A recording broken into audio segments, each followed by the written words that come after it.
एक ऋषि थे जिनका पूरा शरीर बालों से ढका हुआ था। उनकी दाढ़ी इतनी लंबी थी कि वह पूरे जंगल में कालीन की तरह फैल गई थी।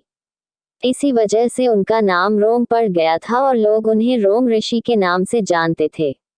वह हमेशा कृष्ण भक्ति में लीन रहते थे। अपने वनवास के दौरान पांडव एक बार रोम ऋषि के जंगल में चले गए। उस वन में एक वृक्ष फलों से लदा हुआ था।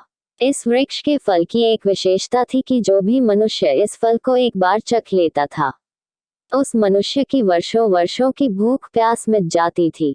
इसलिए इस पेड़ को पवित्र वृक्ष कहते थे। इस पेड़ की खासियत यह थी कि जो भी कोई इसके फल तोड़ता तो पृथ्वी पर गिरने के बाद वह फल इतना भारी हो जाता कि उसे उठाना तो दूर हिलाना भी मुश्किल होता था। परंतु जब इस पेड़ के फल अपने आप नीचे गिरते तभी इसके फल खाए जा सकते थे। एक दिन धर्मराज और द्रौपदी घूमते घूमते रोम ऋषि के जंगल में गए।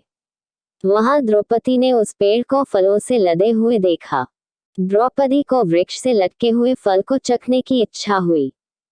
द्रौपदी ने युधिष्ठिर से कहा, मुझे उस पेड़ का एक फल तोड़ लो, हम सभी इसे बांट कर खा लेंगे। द्रौपदी की इच्छा पूरी करने के लिए धर्मराज ने तीर चलाया और पेड़ से टूटकर फल नीचे जमीन पर गिर गया। युधिष्ठिर दौड़कर पेड़ के नीचे गिरे हुए फल को लेने गए, परंतु ये क्या, फल इतना भारी था कि युधिष्ठिर उस फल को हिला भी नहीं सके। द्रौपदी ने भी कोशिश की लेकिन व्यर्थ। इतने में अर्जुन भी उस स्थान पर आ पहुंचे। तीनों ने मिलकर फल को उठाने की कोशिश की लेकिन फल को हिला भी नहीं सके। दो छोटे भाई नकुल और सहदेव आए और फल को उठाने की कोशिश की लेकिन वे भी सफल नहीं हो सके। अंत में पराक्रमी भीम आए, लेकिन भीम भी असफल रहे। इस बीच रोम ऋषि के बाल जो पूरे क्षेत्र में फैल गए थे, हिलने लगे क्योंकि जब ये 6 लोग फल उठाने के लिए इधर उधर चल रहे थे तो बाल पैरों के नीचे आ जाने से बाल रोंद गए और खींचे गए। पर पांडवों को ना तो इन बालों के फैलने के बारे में पता था और ना ही वह इस बात को जानते थे कि वह ऋषि के बालों को अपने पैरों के नीचे रोंद रहे हैं। बालों को रोदने की वजह से बाल खींच रहे थे। बाल खींचने की वजह से ऋषि को पीड़ा हो रही थी। रोम ऋषि ने अंदाजा लगाया कि कोई व्यक्ति फल चुराने की कोशिश कर रहा है। रोम ऋषि गुस्से में आग बबूला हो गए, क्योंकि उनके बाल पांडवों के इधर उधर चलने की वजह से खींच रहे थे और रोम ऋषि को दर्द हो रहा था। अब रोम ऋषि के लंबे बाल और लंबे होने लगे और पांडवों को बांधने के लिए उनके चारों तरफ लिपट गए। द्रौपदी को खतरे का आभास हुआ और हमेशा की तरह उसने तुरंत भगवान श्री कृष्ण से प्रार्थना की। भगवान उनके सामने प्रकट हुए। द्रौपदी उनके चरणों में गिर पड़ी और उनसे सहायता की प्रार्थना की। श्री कृष्ण ने कहा, बहन, मैं लाचार हूँ। रोम ऋषि एक महान संत हैं। मैं उसके हृदय में निवास करता हूँ। मैं अपने भक्त की इच्छा के विरुद्ध कुछ भी कैसे कर सकता हूँ। द्रौपदी ने एक बार फिर निवेदन किया, आप चाहे तो कुछ भी कर सकते हैं। श्री कृष्ण ने कहा, मैं आपकी मदद करूंगा। आप सभी पूरी तरह से चुप रहना, चाहे जैसी भी स्थिति हो, बिल्कुल बात मत करना और जैसा मैं आपको बताऊं वैसा ही करना। द्रौपदी और पांडवों ने श्री कृष्ण जी को वचन दिया कि वे उनके आदेशों का पालन करेंगे। श्री कृष्ण जी ने पांडवों से कहा कि वह रोम ऋषि के आश्रम की तरफ जाएंगे। उसके थोड़े देर के बाद आप लोग भी मेरे पीछे पीछे रोम ऋषि के आश्रम की ओर आ जाना। बिल्कुल चुप रहना। ये कहकर श्री कृष्ण जी रोम ऋषि के आश्रम की तरफ चले गए। कुछ समय बाद पांडव भी उनका पीछा करते हुए रोम ऋषि के आश्रम की ओर बढ़े। इस बीच रोम ऋषि क्रोधित हो गए थे।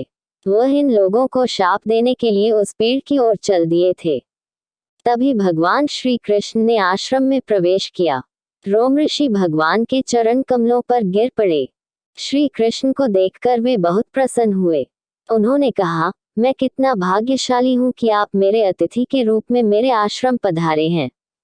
हे भगवान, मैं आपका स्वागत कैसे करूं, मुझे समझ नहीं आ रहा है। मैं आपके दर्शन करके बहुत खुश हूँ। पांडवों के आने तक श्री कृष्ण ने उन्हें कुछ आध्यात्मिक विषयों पर चर्चा करने में व्यस्त रखा। जैसे ही द्रौपदी के साथ पांडव आश्रम पहुंचे, श्री कृष्ण पांडवों की तरफ बढ़े और उनके चरणों में गिर पड़े।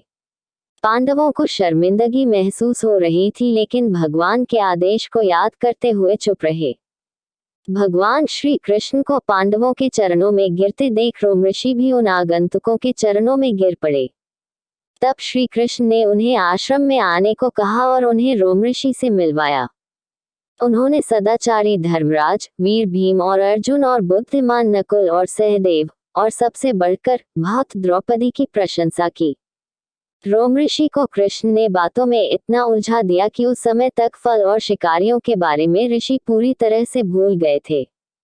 कृष्ण ने रोम ऋषि तब बताया कि पांडव ही वे लोग थे जो फल की अनूठी प्रकृति से अनभिज्ञ होने के कारण फल को चखने के लिए ललचा रहे थे।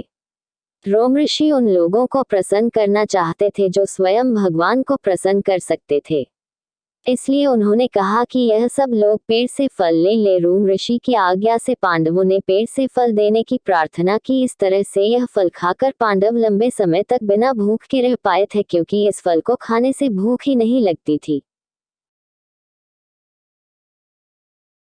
वीडियो देखने के लिए धन्यवाद। कृपया लाइक, शेयर और सब्सक्राइब करें।